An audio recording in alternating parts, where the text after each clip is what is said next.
तो जय जिनेन्द्र सभी से। और हम चर्चा कर रहे थे 5 ज्ञान की। बीच में थोड़ा सा एक ब्रेक आ गया, गैप आ गया, इसीलिए आज हम फिर से रिकैप कर लेते हैं 5 ज्ञान का।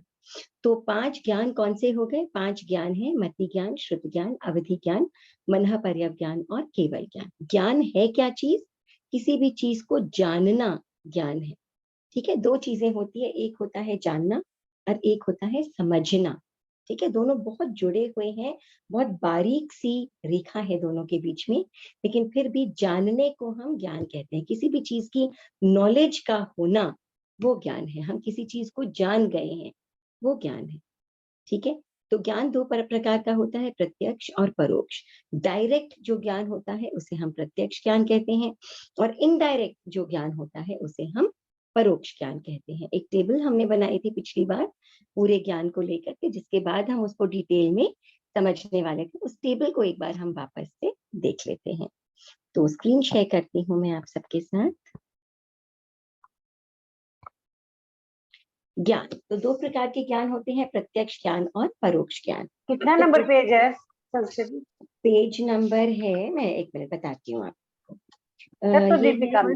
हाँ जी, तत्वदीपिका पेज 187 में 5 ज्ञान है। ये टेबल नहीं बनी हुई है, टेबल अपने लोगों ने बनाई है, लेकिन जो चैप्टर है वो पेज 187 तत्वदीपिका में है। हाँ, ठीक है, ओके। नाउ ज्ञान क्या है? 2 प्रकार के होते हैं, प्रत्यक्ष ज्ञान और परोक्ष ज्ञान। प्रत्यक्ष ज्ञान यानी जो स्पष्टतया निर्णय, एकदम क्लैरिटी के साथ में निर्णय करने वाला ज्ञान जो है वो प्रत्यक्ष ज्ञान होता है।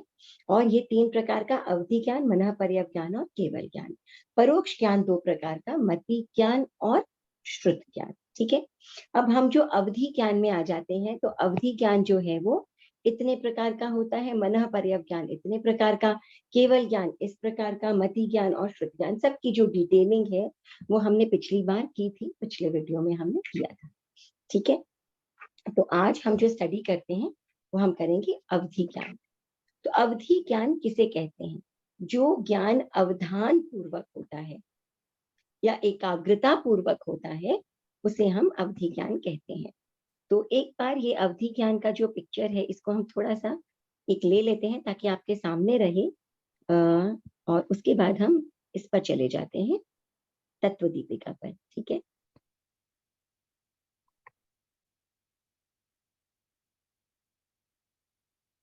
ये मैंने इसे सिलेक्ट कर लिया है। ठीक है, राइट, अब हम चलते हैं तत्वदीपिका पर। ठीक है ना, ये मैंने किताब आपके सामने खोल ली है। तो जो ज्ञान अवधान पूर्वक होता है या सीमा के साथ होता है, उसे अवधि ज्ञान कहते हैं। ठीक है, अवधान पूर्वक या सीमा के साथ, यानी कि ऐसा ज्ञान जिसकी एक लिमिट है। जैसे केवल ज्ञान की कोई लिमिट नहीं है, एक बार केवल ज्ञान हो गया तो आने के बाद फिर वो कभी नहीं जाता। लेकिन अवधि ज्ञान के साथ ऐसा नहीं है, ये एक भव में भी रह सकता है और एक ही भव में आकर के जा भी सकता है। डिपेंड करता है किस प्रकार का अवधि ज्ञान है। दूसरा, अवधि ज्ञान लगाने के लिए आपको एकाग्र चित्तता आपको ध्यान लगाना पड़ता है। तब आपको, या ध्यान पूर्वक जो ज्ञान होता है, अवधान पूर्वक जो ज्ञान होता है, वो अवधि ज्ञान होता है। ठीक है, मन और इंद्रियों की सहायता के बिना होने वाला ये ज्ञान है। तभी तो हमने पिछली बार भी चर्चा की थी कि गौतम स्वामी को जब भगवान ने कहा था कि जाओ अमुक अमुक गांव में किसी व्यक्ति को समझा के आओ, तो गौतम स्वामी तो बहुत ही उच्च कोटि का अवधि ज्ञान उनमें था, मगर उन्होंने उस अवधि ज्ञान को लगाया ही नहीं, है ना। लगाने से अवधि ज्ञान, उन्होंने अवधि ज्ञान पर उस कंसंट्रेशन किया, तब अवधि ज्ञान हुआ। लेकिन गौतम स्वामी इतने विनीत थे कि भगवान की आज्ञा होते ही वो चल पड़े। उन्होंने अवधि ज्ञान लगाने का सोचा ही नहीं। क्यों? क्योंकि अवधि ज्ञान स्वयं लगाते तो ये उनकी अविनीतता हो जाती। भगवान का आदेश, उसके सामने कोई अवधि ज्ञान नहीं। यानी कि जिसके पास अवधि ज्ञान है उसे भी अवधि ज्ञान लगाना पड़ता है। कई बार आपने सुना होगा, देवता इत्यादि देखते हैं कि अमुक जीव मर करके कहाँ गया, तो हम आगमों में वर्णन आता है कि देवता ने अवधि ज्ञान लगाया तो देखा कि अमुक जीव यहाँ जाकर के उत्पन्न हुआ है ना। तो अवधि ज्ञान लगाया, यानी ये जो ज्ञान है ये कैसे नॉलेज होती है इसकी? ध्यान लगाने से। ठीक है, तो जो ज्ञान एकाग्रता पूर्वक होता है या सीमा के साथ होता है, उसे अवधि ज्ञान कहते हैं। और ये अवधि ज्ञान जो है, ये क्या देख सकता है? रूपी द्रव्यों को देख सकता है, अरूपी द्रव्यों को नहीं देख सकता है। तो रूपी द्रव्यों को देखने वाला जो ज्ञान है, जो जिसकी समय सीमा भी होती है और जो एकाग्रता से होता है, उसे हम अवधि ज्ञान कहते हैं। अब ये जो अवधि ज्ञान है, अगर आप देखें तो दो प्रकार का होता है। कौन सा? भव प्रत्येक या क्षयोपशमिक। ठीक है ना, एक होता है भव प्रत्येक और एक होता है क्षयोपशमिक। तो भव प्रत्ययिक अवधि ज्ञान किसे कहते हैं और क्षयोपशमिक अवधि ज्ञान किसे कहते हैं? तो भव प्रत्येक अवधि ज्ञान यानी जिस भव में अवधि ज्ञान भव के साथ मिलता है, जन्म के साथ मिलता है। जैसे हम मनुष्य हैं तो हमें 5 इंद्रियां भव अनुसार मिली है, हम इस भव में पैदा हुए हैं, इसीलिए हमें 5 इंद्रियां प्राप्त हुई है। यही अगर कोई चतुरिंद्रिय जीव है तो उसे भव के अनुसार 4 इंद्रियां मिलती है। बिल्कुल उसी प्रकार से जो देवता और नारक हैं, वो देवता और नारक के रूप में उत्पन्न हुए हैं, तो उस भव के अनुसार उन्हें अवधि ज्ञान जन्म से ही उपलब्ध होता है। ठीक है, तो ये भव प्रत्ययिक अवधि ज्ञान नारक और देव इन दो के होता है। क्षयोपशमिक अवधि ज्ञान किसके होता है? तो क्षयोपशमिक अवधि ज्ञान जो है वो कर्म भूमि के मनुष्य और कर्म भूमि के तिर्यंचों के हो सकता है। यानी कि जो साधु भी हो सकते हैं, श्रावक भी हो सकते हैं, जरूरी नहीं है कि श्रावक भी हों। ठीक है, तो लेकिन किनके हो सकता है? यौगलिकों के नहीं हो सकता है। कर्म भूमि वाले मनुष्यों या तिर्यंचों के ये अवधि ज्ञान जो है वो उपलब्ध हो सकता है। ये कैसे हो सकता है?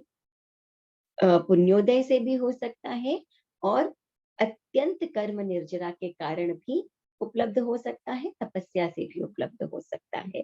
तो ये जो क्षयोपशमिक अवधि ज्ञान है, ये किसमें हो सकता है? ये संख्यात वर्षों वाले क्यों? असंख्यात वर्ष वाले कौन से हो गए? यौगिक। संख्यात वर्ष वाले कौन से हो गए? कर्म भूमि के मनुष्य। ये देखिए, ठीक है ना। और गुण प्रतिपन्न अनगार यानी कि साधु भी अगर उनमें तपस्या आदि है या एक पर्टिकुलर स्टेज वो पहुंच गए हैं, तो वहां पर भी उन्हें अवधि ज्ञान हो सकता है। तो ऐसे मनुष्यों या तिर्यंचों को भी अवधि ज्ञान उपलब्ध हो सकता है। तो अवधि ज्ञान का संक्षेप में अगर हम समझें तो 6 प्रकार है। आनुगमिक, अनानुगमिक, वर्धमान, हीयमान, प्रतिपाती और अप्रतिपाती अवधि ज्ञान। आनुगमिक अवधि ज्ञान का मतलब है अनुगमनशील। ठीक है, कि जहां उत्पन्न होता है उसके अलावा वो कहीं और भी चला जाता है। जैसे देवता के साथ अवधि ज्ञान है ना। तो देवता के साथ अवधि ज्ञान है तो वो जहां जहां देवता जाएगा वो अवधि ज्ञान भी उसके साथ साथ चला जाता है। ठीक है, तो ये इस प्रकार का अवधि ज्ञान जो है वो अनुगमिक। और ठीक इसके विपरीत अनानुगमिक, ये जिस क्षेत्र में उत्पन्न होता है सिर्फ वहीं पर रहता है, क्षेत्र परिवर्तन होने से यह अवधि ज्ञान लुप्त हो जाता है। तो अनुगमिक, अनानुगमिक, देवता और नारक में अनुगमिक अवधि ज्ञान होता है। अन्य लोगों में अनुगमिक, अनानुगमिक, अन्य जीवों में दोनों ही प्रकार के हो सकते हैं। ठीक है, तो अनुगमनशील अवधि ज्ञान, अनुगमिक अवधि ज्ञान 2 प्रकार के होते हैं, एक अंतगत और एक मध्यगत। ये देखिए, ठीक है ना। अनुगमिक के 3 प्रकार, मध्यगत, अंतगत 2। ठीक है, अब ये अंतगत क्या है और मध्यगत क्या है? अंतगत का मतलब है कोई भी एक हिस्सा नजर आना अवधि ज्ञान से, और मध्यगत का मतलब होता है चारों ओर के हिस्से नजर आना अवधि ज्ञान से। ठीक है, इसका नाम अंतगत और मध्यगत हमने क्यों कहा? अगर हम सामने की ओर दीपक रखते हैं तो केवल सामने का हिस्सा नजर आता है, पीछे की ओर दीपक रखते हैं तो पीछे का हिस्सा, पीछे का अवधि ज्ञान नजर आता है। और अगर आप साइड्स में अगर दीपक रखें तो साइड का हिस्सा नजर आता है अवधि ज्ञान से। ठीक है, दीपक एक्चुअली नहीं रख रहे हैं, हम कह रहे हैं कि मानिए दीपक साइड में रखते हैं तो सामने का हिस्सा नजर आता है, साइड का हिस्सा नजर आता है या पीछे का हिस्सा नजर आता है। मध्यगत में अगर आप बीचों बीच में अवधि ज्ञान अगर दीपक रख दें तो चारों तरफ रोशनी होती है, यानी चारों तरफ का अवधि ज्ञान आपको होता है। तो अंतगत के 3 प्रकार है, पुरतः, पृष्ठतः और पार्श्वतः। पुरतः का मतलब है सामने वाले, पृष्ठतः का मतलब है और पार्श्व, पार्श्व यानी साइड वाले, पृष्ठतः का मतलब पीछे वाला। तो एक पोर्शन जब नजर आता है, एक हिस्सा जब नजर आता है, तो उसे हम कहते हैं अंतर्गत अवधि ज्ञान। सामने का हिस्सा नजर आना पुरतः, पीछे का हिस्सा नजर आना पृष्ठतः, और साइड का हिस्सा नजर आना पार्श्वतः। ठीक है, तो इस प्रकार का जो अवधि ज्ञान होता है, जहां पर एक हिस्सा नजर आता है, इसे हम कहते हैं अंतर्गत अवधि ज्ञान। अब मध्यगत अवधि ज्ञान जो है, इसमें क्या है, चारों ओर का जो स्थान है वो प्रकाशित होता है, चारों ओर का चारों ओर का वातावरण दिखता है, चारों ओर के पदार्थ, रूपी पदार्थ दिखते हैं। ये मध्यगत है कि आप मानो कि बिल्कुल बीचों बीच में अगर दीपक रख दिया है, या अपने सिर के ऊपर दीपक रख दिया है, तो चारों ओर का स्थान जो है वो प्रकाशित होता है। ये हो गया मध्यगत अवधि का। ठीक है, अब अगर हम देखें कि यहाँ पर अंतर्गत और मध्यगत, इनमें डिफरेंस क्या है, एक बार हम देख अवश्य लेते हैं, लेकिन बाद में हम जितने भी डिफरेंसेस हैं वो साथ में एक बार जरूर करेंगे। ठीक है, तो अंतर्गत अवधि ज्ञान जो है वो सामने के संख्येय और असंख्येय योजनों के पदार्थों को जानता देखता है, और पृष्ठतः में यही चीज पीछे की, और पार्श्वतः में यही चीज साइड की। तो असंख्य और संख्य, जिसके जैसा अवधि ज्ञान है, उतने रूपी पदार्थों को वो जानता देखता है। ठीक है, तो पृष्ठतः में क्या हो गया, पीछे के, और पुरतः में आगे के, और पार्श्वतः में साइड के। ठीक है, अब हम आ जाते हैं मध्यगत। मध्यगत अवधि ज्ञान में चारों ओर के संख्येय और असंख्येय योजनों तक के पदार्थों को जीव जानता देखता है। ठीक है, ये डिफरेंस हो गया अंतर्गत और मध्यगत अवधि ज्ञान का। राइट, अब जो अनुगमिक अवधि ज्ञान है, यहाँ पर अनुगमन नहीं होता है। ये क्या है, क्षेत्र प्रतिबद्ध, क्षेत्र परिवर्तन हुआ, अवधि ज्ञान लुप्त हो गया। तो जिस क्षेत्र में उत्पन्न होता है उसी क्षेत्र में काम करता है, दूसरे क्षेत्र में काम नहीं करता है। ठीक है, तो जैसे आप मानिए किसी स्थान पर दीपक रख दिया, आपके साथ नहीं है, स्थान पर रख दिया, तो जब आप उस स्थान को छोड़ करके दूसरे अंधेरे स्थान में जाएंगे, तो वहां पर उस दीपक का प्रकाश नहीं है, वो छूट गया। ठीक है, तो बिल्कुल उसी प्रकार हम जो दीपक का उदाहरण देते हैं, उससे हम अनुगमिक और अनानुगमिक दोनों ही अवधि ज्ञानों का उदाहरण दे सकते हैं। ठीक है, अगला हुआ वर्धमान अवधि ज्ञान।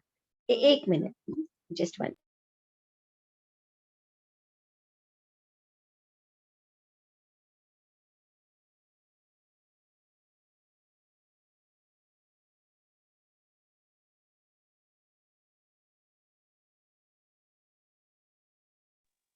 हाँ जी सर,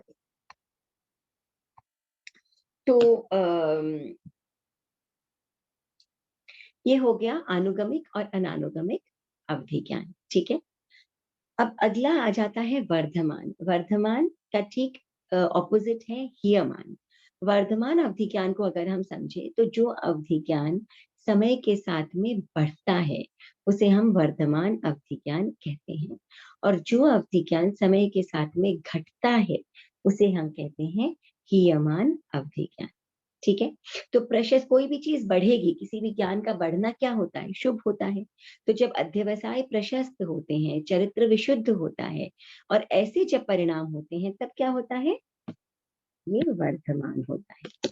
ठीक है, और ये जघन्यतः तीन समय के उत्पन्न सूक्ष्म निगोद के जीवों की जितनी अवगाहना होती है, उतने क्षेत्र को जानता देखता है। ये एक उपमा है, ये एक तरीका है समझाने का कि तीन समय में जितने जीव उत्पन्न होते हैं, उन सभी जीवों को एक साथ रख करके उनकी लंबाई को देखा जाए, तो उतना तक जो है यह अवधि ज्ञान उतने क्षेत्र को जान देख सकता है।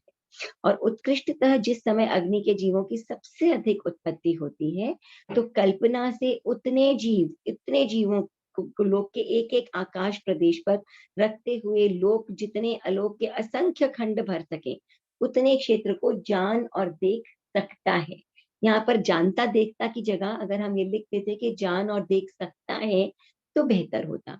क्योंकि क्या है कि लोक से बाहर तो आलोक है, और आलोक में कोई भी रूपी द्रव्य है नहीं, इसीलिए लोक के बाहर आलोक में कुछ भी अवधि ज्ञानी नहीं देख सकता है। लेकिन मानिए कि आलोक में भी रूपी द्रव्य होते, है ना, तो इस पूरे लोक के एक एक आकाश प्रदेश में अगर के आकाश प्रदेश के हिस्से को लेकर के और उसको हम बाहर भी ले जाएं आलोक में, और इतने इतने बड़े क्षेत्र को रख देखने की क्षमता एक परम अवधि ज्ञानी में होती है। लेकिन उसको देख नहीं सकता, वो कोई कुछ भी बाहर नहीं देख सकता लोक से। क्यों? क्योंकि लोक के बाहर रूपी द्रव्य है ही नहीं। क्षमता है लेकिन रूपी द्रव्य ही नहीं है तो देखेगा क्या, है ना? जैसे कि मानिए हमारी आंख है, हमारी आंखों में कैपेसिटी हम देख सकते हैं, है ना? आपके कमरे के चारों तरफ क्या लगा हुआ है? पर्दा लगा हुआ है, कुर्सी लगी हुई है, जो भी कुछ लगा हुआ है, आप अगर टेबल चेयर जहां पर भी आप बैठे हैं वो आप देख सकते हैं। लेकिन मानिए एकदम धूप अंधकार हो गया और उस अंधकार में बिल्कुल भी रोशनी नहीं है, तो आंखों की क्षमता होते हुए भी क्या आंखें देख सकती है वहां पर? नहीं देख सकती है। क्यों? क्योंकि उसके लिए रोशनी की आवश्यकता होती है। आंखों को देखने के लिए रोशनी की आवश्यकता होती है। और अवधि ज्ञान को देखने के लिए, अवधि ज्ञान को लगाने के लिए वो क्या देख सकता है?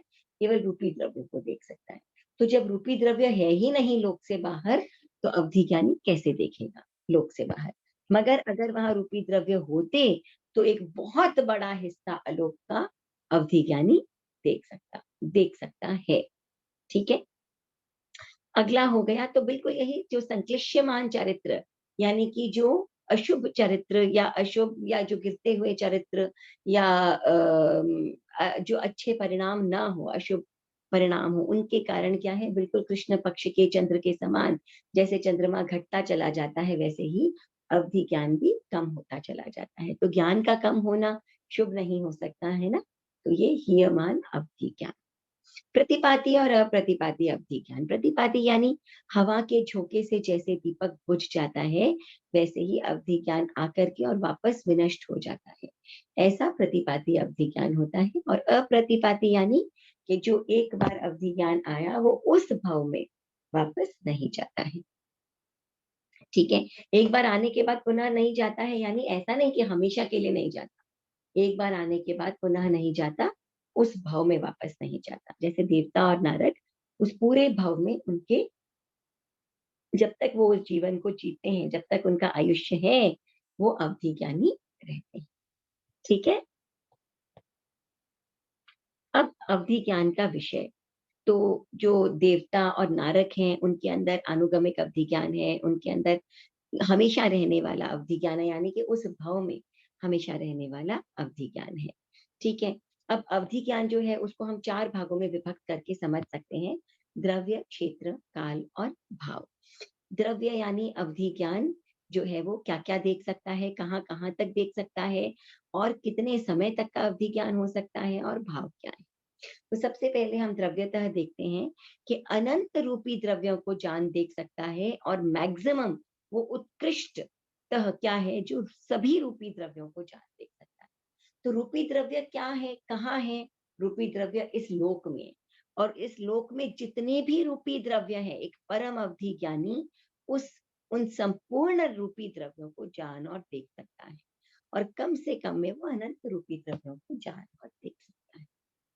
क्षेत्रतः, अब क्षेत्र क्या है कि क्षेत्र की दृष्टि से अवधि ज्ञानी जघन्य अंगुल के असंख्यातवें भाग को जानता देखता है, और उत्कृष्टतः आलोक में लोक प्रमाण असंख्य खंडों को जानता देखता है।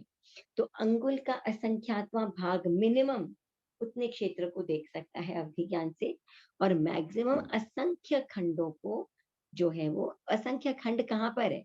हम जो करते हैं ना लोक में, क्या है ऐसे चारों तरफ बने हुए हैं ना, ये जम्बू द्वीप, फिर उसके बाद लवण समुद्र, धात्री खंड, ऐसे करके, और इनमें असंख्य द्वीप समुद्र ऐसे असंख्य बने हुए होते हैं। तो इन असंख्य द्वीप समुद्रों को वो जान और देख सकता है अपने अवधि ज्ञान से। ठीक है ना? असंख्य उत्कृष्ट आलोक में लोक प्रमाण, अच्छा सॉरी ये नहीं, असंख्य द्वीप समुद्र नहीं, मिच्छामि दुक्कडम, आलोक में लोक प्रमाण असंख्य खंडों को जानता देखता है। यही बात जो हम कर रहे थे कि मानिए आलोक में लोक जितने असंख्य खंड होते, असंख्य लोक होते, लोक आलोक में, तो और उनमें सब में रूपी द्रव्य होते, तो इतना देखने की क्षमता एक परम अवधि ज्ञानी में होती है। ठीक है? लेकिन है नहीं, ना लोक जैसे खंड हैं और ना रूपी द्रव्य हैं, केवल आलोक है। इसीलिए हम केवल लोक तक ही सीमित कर देते हैं इस अवधि ज्ञान को।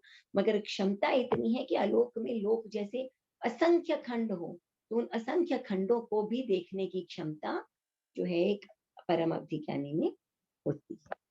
ठीक है, और असंख्य द्वीप समुद्र तो खैर देख ही सकता है। इसके बाद हम आ जाते हैं कालतः। काल की दृष्टि से अवधि ज्ञानी जगन्यतः अवलिका के असंख्यात्मक भाग को जानता देखता है और उत्कृष्टतः असंख्य अवसर्पिणी उत्सर्पिणी प्रमाण अतीत और भविष्य काल को जानता देखता है। ठीक है ना। तो कम से कम जो है वो छोटे से छोटे समय को देखता है और अधिक से अधिक वो कितने सारे उत्सर्पिणी और अवसर्पिणी काल को देख सकता है। लेकिन एक रिजर्वेशन भी है कि अवधि ज्ञान जो है वो प्रेजेंट समय को नहीं देख सकता है, वर्तमान समय को, वो इस क्षण को अवधि ज्ञान से नहीं देखा जा सकता है। ठीक है, तो एक वर्तमान को छोड़ करके आगे और पीछे के अवलिका के असंख्यात्मक भाग से लेकर के और असंख्य उत्सर्पिणी अवसर्पिणी काल को जो है वो अवधि ज्ञान से देखा जा सकता, जाना और देखा जा सकता है। ठीक है, अवधि ज्ञान अवधि दर्शन, राइट। और भावतः, भाव की दृष्टि से अवधि ज्ञान से उत्कृष्ट अनंत भावों को जाना जा सकता है और वे अनंत भाव भी समस्त भावों का अनंतवा भागी है।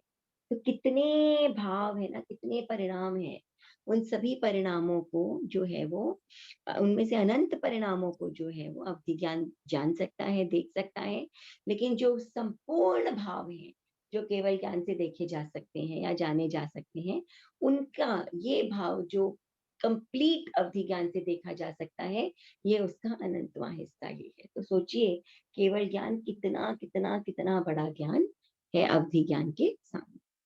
ठीक है, अब अवधि एक ज्ञान प्रश्न था जी, एक प्रश्न था कि ये असंख्य असर्पणी काल और उत्सर्पणी काल को देख सकता है, यानी कितने ही वो चक्र देख सकता है, हाँ, कितने तो ही चक्र देख पुद्गल सकते परावर्तन देख सकते हैं। हैं, कितने ही चक्र देख सकता है, असंख्य चक्र, डिपेंड कितना बड़ा अवधि ज्ञान है उतने ही असंख्य चक्र देख सकता है। ठीक है ना। हाँ, देखे जा सकते हैं अवधि ज्ञान के द्वारा देखने की शक्ति का यंत्र। तो ये जो रत्न प्रभा, शर्करा प्रभा, बालुका प्रभा, पंख प्रभा, धूम प्रभा, तमह प्रभा, महातमह प्रभा, ये सब क्या है, ये सारी हैं नारकियां। ठीक है ना। तो और ये गव्यूत क्या है, एक गव्यूत का अर्थ होता है एक कोस, यानी कि करीब करीब 3 किलोमीटर। ठीक है ना। और ये मैं वापस एक बार, पिछली बार हमने किया था, एक बार हम वापस कर देते हैं, आप लिख भी सकते हैं इसको, पेज लेते हैं। ठीक है ना। एक गव्यूत का मतलब होता है एक कोस। ठीक है, और एक की कोस का मतलब है 3 किलोमीटर अप्रोक्सीमेटली, करीब करीब 3 किलोमीटर। ठीक है, अब 24 अंगुल, 24 अंगुल का मतलब होता है एक हाथ। ठीक है, और 4 हाथ आप अगर ले लें तो हो जाता है एक धनुष्य। ठीक है, तो 4 हाथ मिलाकर के एक धनुष्य, 24 अंगुल का एक हाथ, और एक गव्यूत किसे कहते हैं, एक गव्यूत यानी एक कोस का दूसरा नाम है करीब करीब जो है वो 3 और 1/5 भाग किलोमीटर में अगर हम लिखें, है ना, 3 and 1/5 किलोमीटर, आप मानिए 3 किलोमीटर एंड 200 मीटर, इतने का करीब करीब एक गव्यूत या एक कोस होता है। ठीक है, और योजन जो होता है वो 4 गव्यूत का, 4 गव्यूत का एक योजन। और ये कौन सा योजन है, व्यवहार योजन, जो हम यूज करते हैं एवरीडे लाइफ में, वो व्यवहार योजन। और लोक का जो योजन होता है वो है 2000 कोश का एक योजन। ये है व्यवहार, और आपका ये 4 गव्यूत का एक योजन, और ये जो एक योजन है ये व्यवहार योजन, और 2000 कोश इसका होता है एक योजन। और ये कौन सा योजन है, ये लोक योजन। ठीक है, और बस ये हो गया हमारा। इसके अलावा अगर आप जानना चाहते हैं कि एक माइल में कितने किलोमीटर होते हैं, तो एक मील में 1.64 इतने किलोमीटर्स होते हैं। तो अगर आप एक योजन को लेंगे तो इसको अगर हम मल्टीप्लाई करें तो एक योजन में करीब करीब 6000 किलोमीटर आ जाते हैं। इससे आपको अंदाजा हो जाएगा कि एक योजन कितना बड़ा होगा। ठीक है ना। और असंख्य योजन जब हो जाते हैं, लोक के असंख्य योजन, असंख्य योजन लोक के, तब एक रज्जु, एक रज्जु, एक राजू, ठीक है, एक रज्जु, ये हो गए असंख्य योजन, ठीक है। और ऐसे 14 रज्जु जब होते हैं तो पूरा लोक बनता है, फुल लोक। ये जो लोक है हमारा, ये पूरा बनता है। ये कितने का है? ये 14 रज्जु का लोक है। तो अगर कुछ आप लिखना चाहते हैं इसमें से तो लिख सकते हैं, स्क्रीनशॉट लेना चाहें तो ले सकते हैं, ठीक है ना।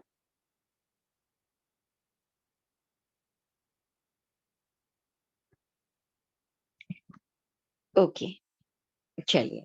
तो रत्न प्रभा में क्या है? 3.5 गवयूत से 4 गवयूत। अब जैसे जैसे नीचे के नारकियों में जाते चले जाते हैं, वैसे वैसे अवधि ज्ञान जो है वो कम होता चला जाता है।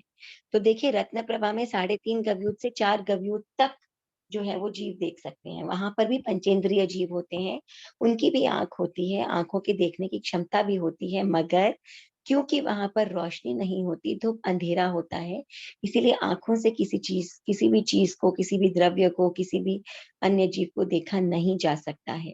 तो किसकी सहायता से देखते हैं ये देखते हैं अवधि ज्ञान की सहायता से। और कितनी दूर तक का देख सकते हैं ये 4 गवयूत तक का देख सकते हैं स्थान, ठीक है।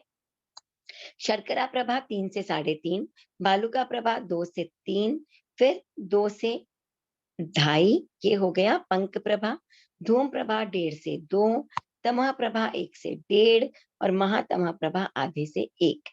सो आधा गवयूत जो है वो मिनिमम महातमह प्रभा या तमतमा प्रभा में भी होता है। इतना तो वहां के जीव भी देख ही सकते हैं, और इसी अवधि ज्ञान को लगाकर एक दूसरे को देखकर और ये परस्पर उदीरित वेदना जो है वो प्रकट करते हैं, ठीक है। इसके बाद हम आ जाते हैं देवताओं में। अब देवताओं में मैंने बताया था कि जो भवनपति देवता हैं उनको हम 2 कैटेगरी में डालते हैं, एक असुर कुमार और बाकी के जो 9 है, नाग कुमार, सुपर्ण कुमार, उदयति कुमार, विद्युत कुमार, अग्नि कुमार, दीप कुमार, है ना। ये सारे जितने भी देवता हैं इनको हम 9 निकाय के देवता बोलते हैं। एक असुर कुमार के देवता को हम अलग ले लेते हैं। तो असुर कुमार के जो देवता है वो 25 योजन, योजन से असंख्य द्वीप समुद्र। तो 25 योजन, योजन क्या होता है ये मैंने बताया आपको। असंख्य द्वीप समुद्र हम इसी को कहते हैं, जो ये जम्बू द्वीप और इसके चारों तरफ ये लवण समुद्र, धातकी खंड, और उसके बाद में कालोदधी समुद्र, अर्ध पुष्कर द्वीप, इत्यादि इत्यादि, ठीक है ना। राइट। सो ये हो गया हमारा असुर कुमार और 9 निकाय के देवता। इनका दोनों का ये सेम ही है, 25 योजन से संख्यात द्वीप समुद्र। व्यंतर, ज्योतिष्क और वैमानिक 3 प्रकार के देवता और हैं, जिनमें से जो व्यंतर देवता है उनका भी यही 25 योजन से लेकर के और संख्यात द्वीप समुद्र तक ये देख सकते हैं। नेक्स्ट हमारा आ जाता है ज्योतिषी।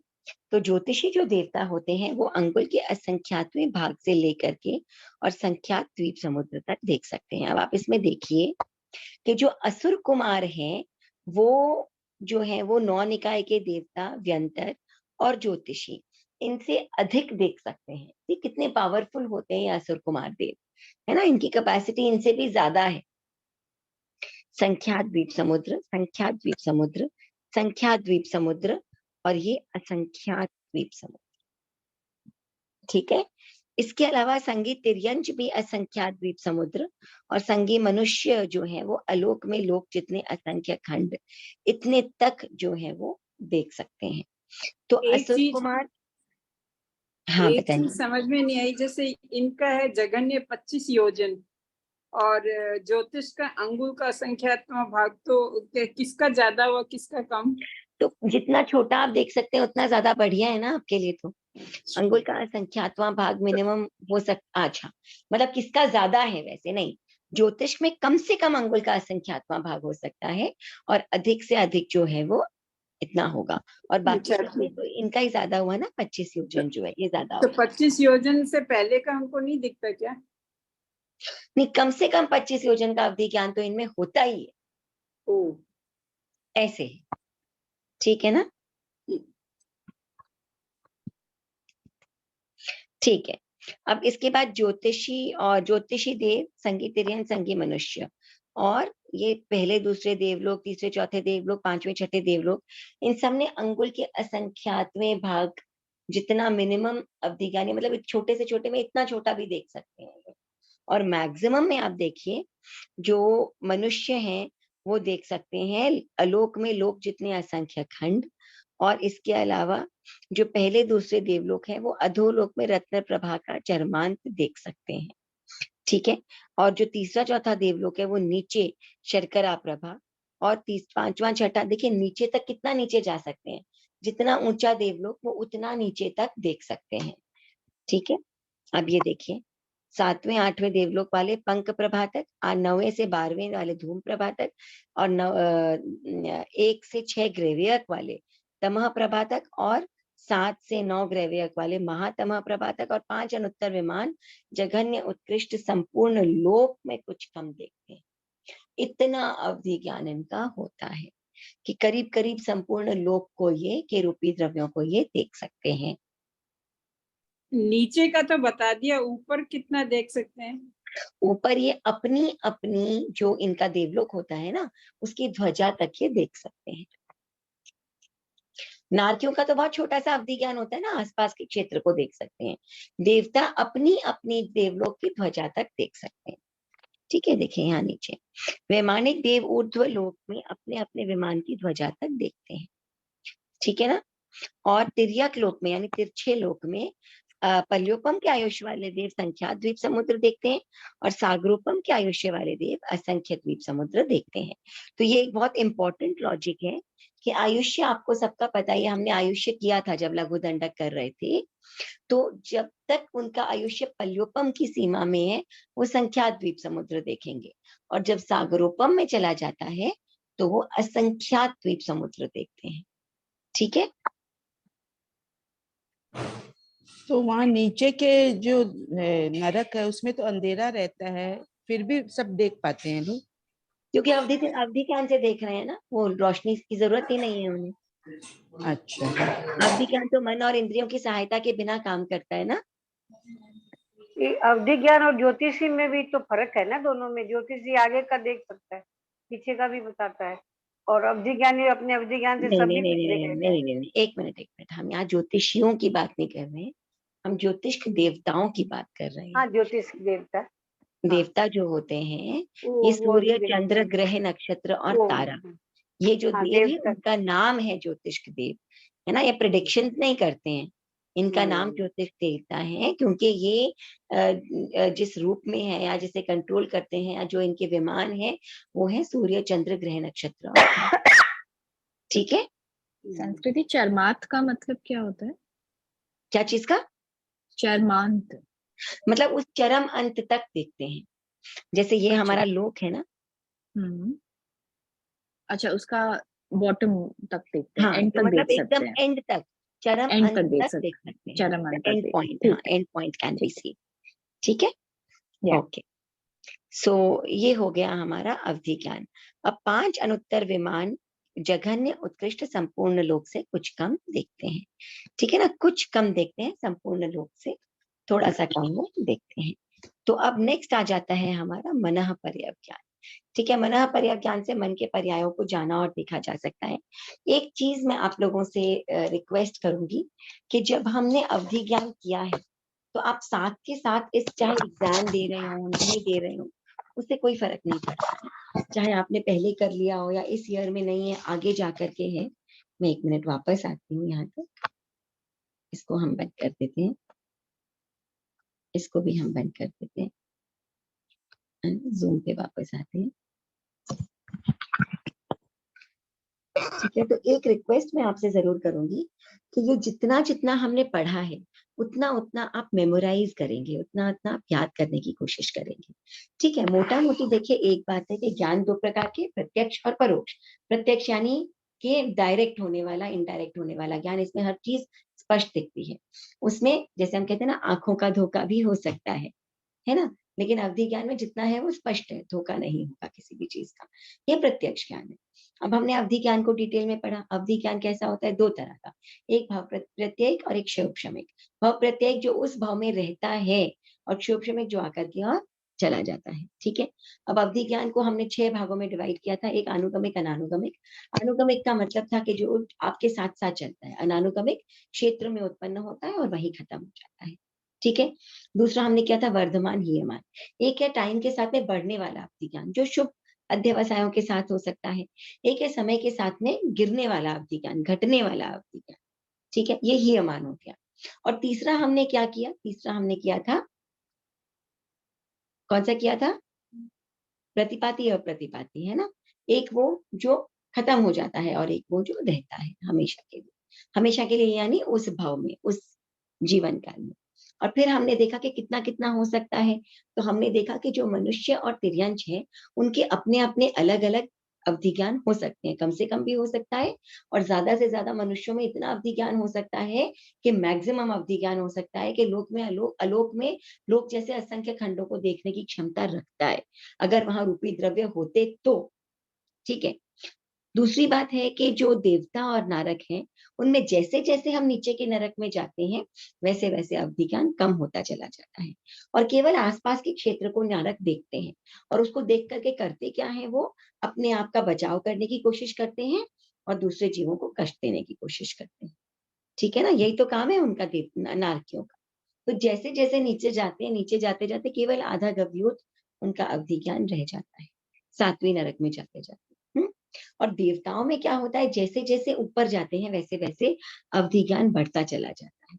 और एकदम ऊपर जाते जाते अनुत्तर विमान, या हम कह सकते हैं सर्वार्थ सिद्ध में, इतना अवधि ज्ञान होता है कि तिरछा लोग पूरा देख सकते हैं, और ऊपर से लेकर के नीचे करीब करीब पूरा लोक वो देख सकते हैं, रूपी द्रव्यों में देख सकते हैं। अगर होते आलोक में भी, अगर समझिए रूपी द्रव्य होते, तो वहां भी वो देख सकते थे, लेकिन नहीं होते, इसीलिए उनका जो लिमिट है वो लोक के अंतर्गत ही रहता है। ठीक है। तो बस यही अवधि ज्ञान है। अवधि ज्ञान को हमने जान लिया, रूपी द्रव्यों को देखता है, मोस्ट इंपॉर्टेंट पार्ट। दूसरी चीज, मन और इंद्रियों की सहायता के बिना होता है। और तीसरी बात की ध्यान लगाने पर अवधि ज्ञान होता है। और अवधि ज्ञान के इन बिटवीन जो फेजेस हैं, कि किसके अंदर कितना अवधि ज्ञान, ये इसका कोई लिमिट ही नहीं है।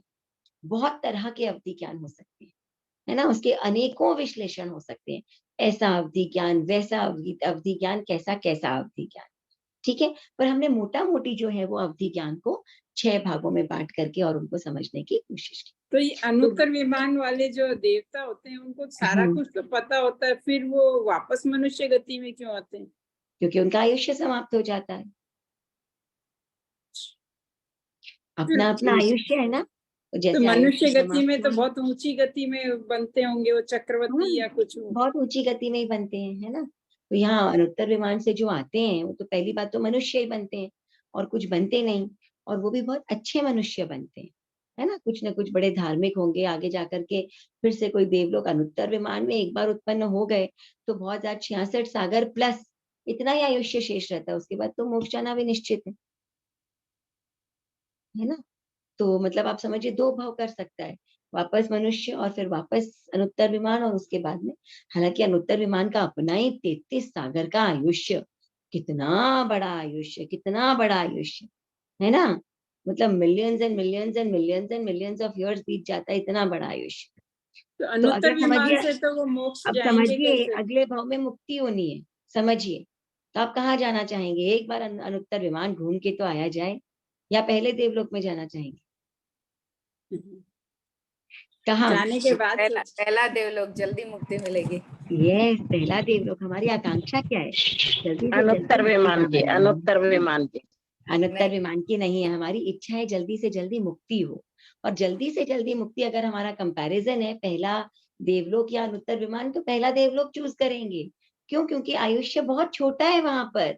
आप अपने ही लक्ष्य से कितने दूर हो जाते हैं जब अनुत्तर विमान जाते हैं, है ना। ठीक बात है कि वहां पर इतना ज्यादा, मतलब इतनी सुख सुख समृद्धि है, इतनी इतना सुख है वहां पर, लेकिन फिर भी हमें सुखों की अभिलाषा है या मोक्ष की अभिलाषा है? अगर सुखों की अभिलाषा है तो अनुत्तर विमान की होगी, मोक्ष की अभिलाषा है तो हम सोचेंगे जल्दी से जल्दी ये टाइम निकले, और हम अपने परम लक्ष्य को प्राप्त करते हैं, है ना। इसीलिए तो कहते हैं ना कि जो परिहार विशुद्धि चरित्र वाले हैं, बहुत कंट्रोल्ड उनका होता है, 8वें देवलोक से ऊपर अगर तपस्या के दौरान मृत्यु हो जाए तो जाते ही नहीं है, अधिक से अधिक 8वां देवलोक, क्योंकि उतने ही दूर हो जाते हैं परम लक्ष्य से, है ना। मगर अब भयंकर पुण्यार्जन हो तो क्या करे आदमी, जाकर उत्पन्न होना ही पड़ता है। अगर 11वें गुण स्थान में किसी जीव की मृत्यु हो जाए, 11वें गुण स्थान में, कौन सा, उपशांत मोह गुण स्थान, इतना भयंकर पुण्य प्रबल हो जाता है वहां पर कि मजा या नरक सजा? की और कोई जगह बचती नहीं है, ये उनको सर्वार्थ सिद्धि अनुत्तर विमान में जाकर ही अनुत्तर पैदा विमान में जाए। या तो मजा है या सजा है। तो ये हमारा नजरिया है ना, किसको मजा और किसको सजा समझ रही है। तो ये हो गया हमारा अवधि ज्ञान, और जितना जितना ऊंचा देवलोक उतना उतना अवधि ज्ञान आएगा। तो इसको एक क्लैरिटी के रूप में एक मोटा मोटी इसको समझिए, उसके बाद उसको पढ़िए।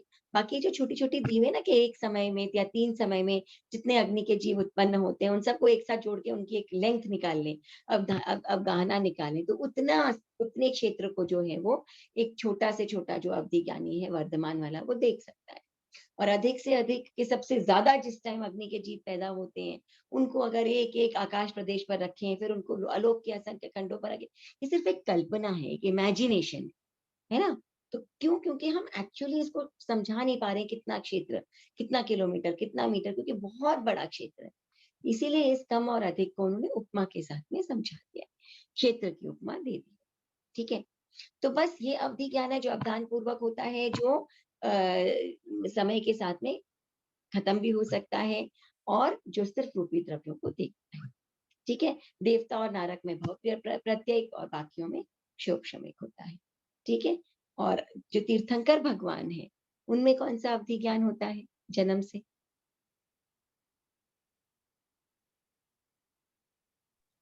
शोक शमिक या भव प्रत्येक, प्रतिपदी ना, जो जाता नहीं है, उनके पास में जो अवधि ज्ञान आता है वो जन्म से माँ के गर्भ से ही आता है, क्योंकि उस भव में वो तीर्थंकर बनने वाले हैं, उनके पास भव प्रत्येक अवधि ज्ञान।